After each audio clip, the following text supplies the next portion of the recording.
minhas boas-vindas ao quadro Língua Afiada no Movimento 140. No vídeo de hoje, nós vamos falar um pouco sobre uma notícia que saiu no Jornal da USP, Universidade de São Paulo, que relaciona um empobrecimento linguístico a um distúrbio mental. Mas antes, já curta o vídeo, se inscreva no canal para acompanhar mais conteúdos como este. Você também pode deixar aqui embaixo comentários e sugestões para próximos temas. Nós também estamos no Instagram, basta procurar por movimento.140. Essa matéria, publicada no site da universidade, fala sobre uma pesquisa feita pelo programa de pós-graduação do Instituto de Psicologia da universidade, publicada ainda nesse ano. Obviamente, eu não vou falar sobre distúrbios mentais porque eu não tenho conhecimento técnico para isso. Mas essa pesquisa usa a linguagem como uma causa principal e, além disso, divulga pressupostos falsos e ideias equivocadas sobre a linguagem, que sim é a minha área de estudo. Então, o que eu vou falar aqui, os comentários vão ser sobre essa parte, no que toca à língua. E, claro, aqui embaixo vocês podem deixar, se vocês tiverem conhecimento técnicos de psicologia, podem deixar aqui mais sugestões e comentários para a gente ampliar essa discussão. A condição que a pesquisa investiga nesse artigo se chama alexitimia, em que os pacientes têm dificuldade em representar emoções e de entender os próprios sentimentos e dos outros também. E as suas relações, por isso, acabam se tornando somente utilitárias, como põem os próprios autores no artigo. Então, são pessoas que não conseguem expressar de forma clara o que sentem ou pensam, já que a sua linguagem, a sua forma de expressão ou de pensar estaria limitada à resolução de problemas ou de situações quaisquer. Eu nunca tinha estudado essa condição, eu nunca tinha lido sobre isso, mas li o artigo dos autores, já que eles tentavam desassociar essa condição a doenças físicas e associar problemas psicossociais, incluindo principalmente a linguagem, e também dizem ainda que é um problema da sociedade atual. Os autores citam nesse artigo alguns dos exemplos das situações que inspiraram o estudo sobre essa tal alexitimia, que é, por exemplo, a relação entre a mãe e a criança, em que a mãe pode expressar o seu afeto por meio de palavras, mas a criança, limitada por não ter ainda a capacidade física de expressar o que sente por meio da fala, ela se utiliza, por exemplo, de gestos simbólicos, como dar um brinquedo favorito, para mostrar, por exemplo, uma emoção, como o afeto. Ou seja, a linguagem, ela não se limita à linguagem verbal, mas ela também pode ser gestos e comportamentos.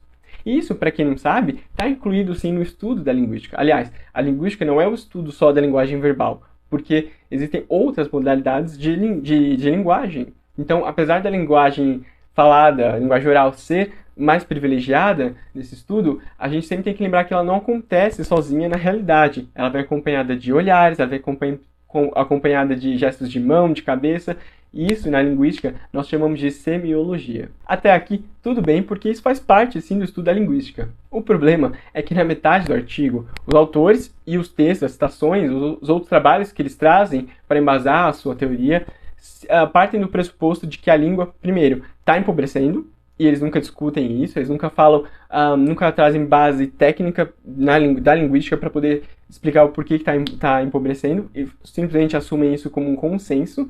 E segundo, dizem que isso é uma consequência da organização cultural e social das sociedades ocidentalizadas de hoje em dia. As citações de outros trabalhos falam no texto, sem aparente embasamento técnico, que é necessário levar a sério a pobreza da linguagem e que a degradação da linguagem aconteceu porque ela virou só um instrumento, sem vida e sem outro uso, por exemplo, como para pensar de forma mais abstrata ou até para fantasiar. Então, essa pobreza discursiva refletiria em sintomas no corpo, já que essa pessoa não saberia, supostamente, dialogar com seus conflitos internos pessoais e com os conflitos externos, porque ela não sabe se expressar, né? E um autor que é citado durante o texto todo, ele diz ainda que essa incapacidade de usar palavras apropriadas para descrever sentimentos é uma maneira utilitarista de pensar, né? E porque ela está associada a uma vida fantasiosa pobre. E o pior ainda é que isso seria, de acordo com esses autores, com essas citações, possivelmente a principal causa do insucesso das sessões, dos tratamentos em psicanálise e psiquiatria, já que o paciente, supostamente, não saberia expressar o que sente, a não ser dizer coisas como não consigo dizer, não sei que palavras usar. Gente, vamos lá. Primeiro que, com as condições materiais de trabalho, atualmente, a maior parte da população brasileira luta contra a dificuldade de garantir comida e moradia, por exemplo, que é o básico para sobreviver. Então agora imagine quando e como essa maioria vai ter tempo de lazer e de descanso, que nós precisamos todos mesmo, para poder pensar sobre seus conflitos internos e ainda tentar entendê-los, né? Isso se chama ócio, e é uma coisa que nós precisamos, é momentos de conversas relaxadas, momentos de reflexão interna, sem o estresse, a preocupação de saber que está faltando o mínimo para se viver. Trabalhadores dentro do sistema capitalista neoliberal que nós temos hoje em dia não têm espaço para ficar fantasiando, para ler, para discutir ideias, por exemplo, porque não se tem seguranças mínimas, né? Não se garante o mínimo. Por exemplo, nem se garante se vai ter um emprego no dia seguinte e, caso for demitido, não há nenhuma segurança para esse momento do desemprego. Aliás, pessoas que fazem, por exemplo, engenharia vão ganhar bem, mas continuam participando da classe trabalhadora. E a sua preparação para, por exemplo, passar no curso e durante a sua formação mesmo, vai continuar mantê-los dentro desse pensamento, dentro desse modelo neoliberal que nós temos hoje. Ou seja, da resolução problema. E que, como os autores dizem, é um pensamento utilitarista e mecânico. Agora, o pior mesmo desse artigo é usar uma ideia de uma outra área, no caso da linguística, para fazer sem embasamento, falar coisas como, por exemplo, é notório que existe na contemporaneidade um empobrecimento da linguagem tanto oral quanto escrita. Primeiro, que os autores nunca definem qual que é o espaço temporal dessa tal contemporaneidade, que é o mínimo que se faz, é um recorte para fazer uma análise linguística, por exemplo. E segundo, que não existem critérios técnicos, científicos dentro da linguística para dizer que há uma redução do vocabulário, como eles põem aqui, né? Redução do repertório vocabular. As palavras, a gente tem que lembrar, elas só têm sentido para aquelas pessoas, para aquela comunidade, se elas se relacionam com a realidade que elas vivem. A partir do momento em que as palavras não se relacionam mais com a realidade da comunidade que usa essas palavras, elas vão deixar de ser usadas. Mas fiquem tranquilos, porque essa mesma comunidade vai criar novas palavras, como criou aquelas, e isso acontece o tempo todo. Aliás, são nas comunidades menos letradas, ou seja, que tem menor, baixo ou quase nenhum grau de ensino formal de leitura e escrita, que esse processo de formação de palavras, de inovação linguística, é mais acelerado e dinâmico. Por exemplo, com o latim vulgar, que deu origem ao português e a outras línguas latinas. Por exemplo, o que é esse tal de empobrecimento da fala, sendo que na década de 50, por exemplo, mais de metade da população não era alfabetizada. Ou seja, quando ler e escrever era um privilégio e as elites controlavam, dominavam a comunicação, se escrevia melhor. Tá vendo? É por isso que eu disse que essa análise não é minimamente técnica e crítica, por exemplo, em relação ao recorte temporal, contemporaneidade, e aos critérios usados para falar de um tal empobrecimento da língua. Só que esse é usado como a principal causa do fenômeno, da condição que eles estão investigando nessa pesquisa.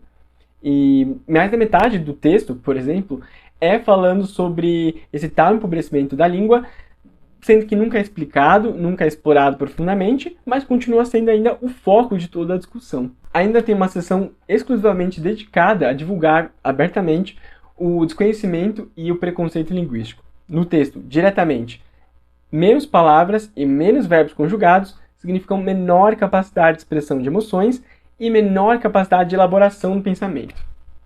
Saiu aqui nesse canal um vídeo na semana passada falando justamente sobre essa questão do empobrecimento da língua, né?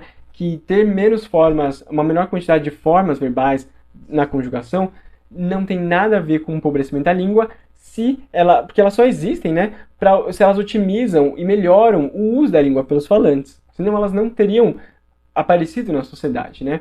Mas que é engraçado que a gente não vê esse tipo de comentário com línguas como, por exemplo, o inglês, que só tem duas formas verbais na conjugação, e ninguém ali fala que essa língua é uma língua pobre e que as pessoas que a falam têm dificuldade de se expressar. O texto tem ainda a falta de vergonha de colocar o trecho de uma matéria de uma revista como evidência desse tal fenômeno de empobrecimento. E esse trecho publicado na revista Veja, que é tão preconceituoso e ignorante quanto o próprio artigo, diz que uma banda inglesa da década de 70 teve que lutar para ter as suas músicas com mais de 3 minutos tocadas na rádio, enquanto que, citando textualmente, para uma música bombar hoje nas redes, deve apresentar batidas marcantes com no máximo 15 segundos e letras bocós facilmente cantaroláveis. Esse tipo de comentário, para justificar a causa de uma condição mental, publicado em uma revista de um instituto de psicologia é simplesmente inaceitável e desonesto. O artigo ainda cita o famoso conceito da sociedade do espetáculo, como se só na sociedade atual houvesse uma preocupação do julgamento moral alheio, né? Engraçado que, de novo, qual que é o recorte temporal aqui? Porque, até onde eu saiba, por boa parte do século passado, do século XX, mulheres tinham que fingir felicidade dentro de um casamento abusivo, não podiam se separar, e a comunidade, por exemplo, LGBTQIA+, tinha que se esconder e ficar, por exemplo, atrás de um casamento de fachada para conseguir sobreviver nessas sociedades. E por fim, então, a linguagem não está ficando mais pobre, ela simplesmente mudou, porque a sociedade que a usa mudou também.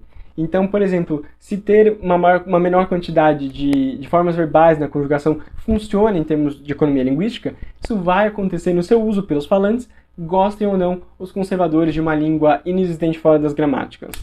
Então, toda a comunidade linguística acontece sim esse fenômeno de novas palavras, de criação de novas ideias. E, por exemplo, tem um vídeo aqui nesse canal que saiu sobre a nova língua do Rio de Janeiro, do bairro do Catete, que mostra muito bem como esse fenômeno não depende da vontade de alguns conservadores da gramática. A língua é um fenômeno humano e, só porque trabalhadores não usam o vocabulário esperado por uma comunidade técnica, não quer dizer que eles não saibam se expressar ou que eles tenham a menor capacidade de entender a si próprios e também o mundo à sua volta, né? Aliás, esse artigo mesmo, ele usa muitas palavras, mas não diz quase nada. E o que diz, ainda diz muito mal. Muito obrigado por ver este vídeo até o final. Não se esqueça de deixar aqui o seu curtir e também de se inscrever no canal para acompanhar mais conteúdos como este. Você também pode deixar aqui embaixo comentários e sugestões para próximos temas. Nós também estamos no Instagram, basta procurar por movimento.140. Muito obrigado e até a próxima.